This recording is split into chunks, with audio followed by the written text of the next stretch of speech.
There was a time when I was really unhappy with my garden, so I did something drastic. After working for BBC Gardener's World magazine for more than 20 years, and in that time working with some of the best gardeners in the country and indeed on our TV screens, I've been keeping my own garden here at home private. But now it seems time to show you around. So, where are we now? Well, these are the main borders of the garden really, and this area has gone under a big transformation in the past couple of years. I can't believe it looking at it now, but it used to be lawn. Why did I change it? Well, I'm gardening in Essex. I'm not far from Beth Chatto's garden, which her very, very famous dry garden, and well, that's why I dug up my lawn. It's incredibly dry here, and my lawn constantly looked terrible during the summer months. It was just brown and really unattractive. So up it came, and I put down gravel paths and I started planting things instead. So I'm surrounded by lots of things that really do well in drought conditions. So I've got lots of grasses, alliums, verbena, there's fennel that's self-seeded everywhere, lots of salvias too. And it really has worked. I barely have to touch it. I cut it down once a year, around about March time, and beyond that, it looks after itself. And not only is it really working with the weather, but it's also fantastic for pollinators. It is just covered in bees, butterflies, hoverflies, all of that really good stuff that we love and that do marvellous things for our garden. So it was a big intake of breath when that lawn came up, and I was worried about it, but I couldn't be happier with how it is now.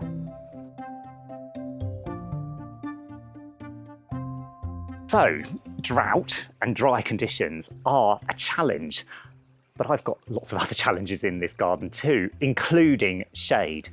So I'll tell you more about that area of the garden in a moment, but before that, should we go and have a look in the greenhouse? Oh, I didn't tell you about my water feature.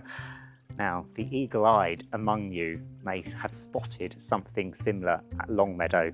I shamelessly copied this idea from Monty's Paradise Garden.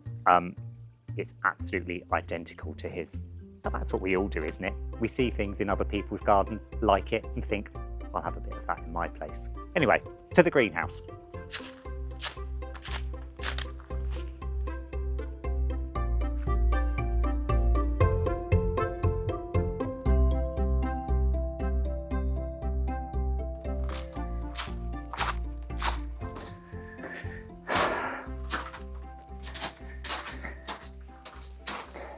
So, this is my really happy place. I love this greenhouse so much, and I'll let you into a secret. It was actually erected before my house had windows, central heating, or electric. That goes to show you how important it was to me that I had one in this garden. It's also a real refuge, and there's one chair in here that I come and sit on as often as I can. Bring a cup of tea or a glass of wine, and if I can't be found and nobody knows where I am, usually if they come and look here, they'll find me. I'm growing all sorts in here. First and foremost, there's loads of pelargoniums, and I've picked them up from different places over the years. I just love them. They're so joyful, and lots of them have scented leaves, all different shapes and colours, and it's a collection that I really, really enjoy. There's also rocket and coriander just on the greenhouse bench that is just popping up, so I've sowed that from seed. And then most importantly, there are masses of tomatoes, and these are so important to me and my family. We love fresh tomatoes. We grow as many as we can with the aim of trying to fill the freezer with tomato pasta sauce, and most years we usually manage it. There's also chilies, aubergines, all sorts of gorgeous stuff to eat. There's also plenty of basil too, growing alongside the tomatoes. And this is a trick that Monty told me actually. He said that they really enjoy the same growing conditions, and well, he's right, they absolutely do. So the basil is used for pesto, for salads, and of course to eat alongside those delicious tomatoes when they are ready.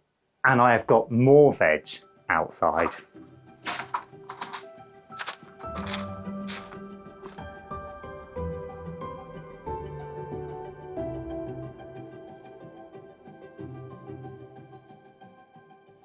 Now, I'm no expert veg grower, but I do grow a little bit because, quite simply, I enjoy eating it.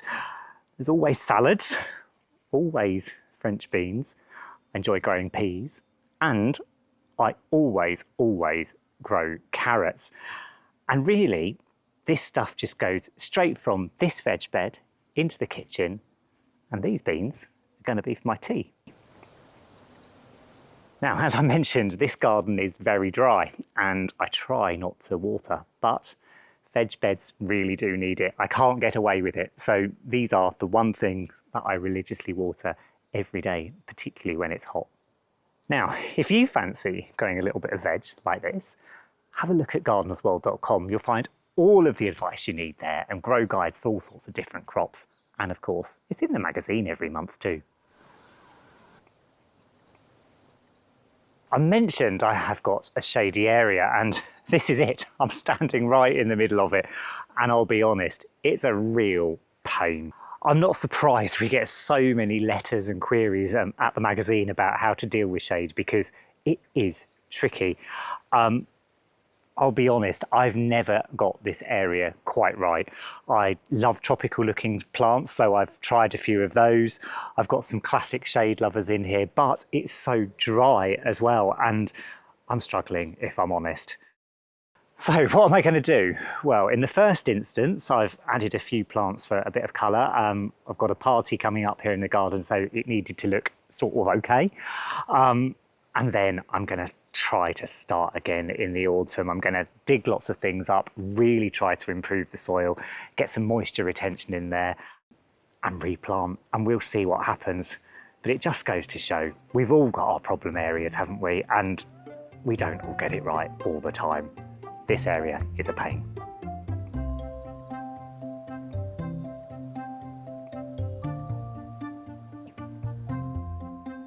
There's just one last special spot that I want to show you. And here we are. This is my favourite place in the whole garden. And it's not just because I'm sitting down and taking a pause. It's because this bench belonged to my grandfather. I'm not exactly sure how old it is, but I can remember it for as long as I've been born. It's done the rounds from various family members. My aunts had it, my mum's had it. But a couple of years ago, it made it to me and my garden, and I hope this is where it's going to stay for a really long time. And whenever I take a seat here, there is no better way to think of my granddad and my grandma and how much they loved gardening. But that's not all. Over the next few months, I'm going to show you how I use this garden with my family and friends, and how an outside space, a garden, can be for so much more than just gardening. That's all from me, but if you'd like to see more of this garden and what I'm getting up to, don't forget to like and subscribe, and I'll see you soon.